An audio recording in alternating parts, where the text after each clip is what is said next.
Senhora presidente, senhoras e senhores vereadores, primeiramente saudar o secretário Giovanni, Samuel, Ana, os ex-vereadores aqui presentes. E eu corroboro com as falas, em especial do vereador Fantinel, vereador Scalco, dizendo que quando a gente sempre precisa da SMU, a gente é sempre atendido, seja por telefone, pessoalmente.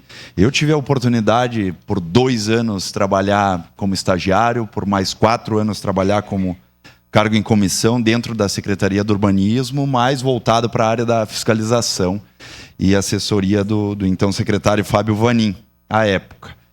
Mas a gente sabe do trabalho árduo que a SMU tem, a gente sabe da importância da Secretaria Municipal do Urbanismo para o município de Caxias do Sul. E aqui nada mais justo, com a construção e com o diálogo que o próprio secretário Giovanni, o Samuel e a Ana tiveram para construir esse código de edificações, de que a gente dê todo o suporte e apoie e que a gente aprove. E, obviamente, o meu voto sim vai ser favorável a esse Código Municipal de Edificações. Então, parabéns pelo trabalho de vocês e contem conosco aqui nessa Casa Legislativa. Muito obrigado, presidente.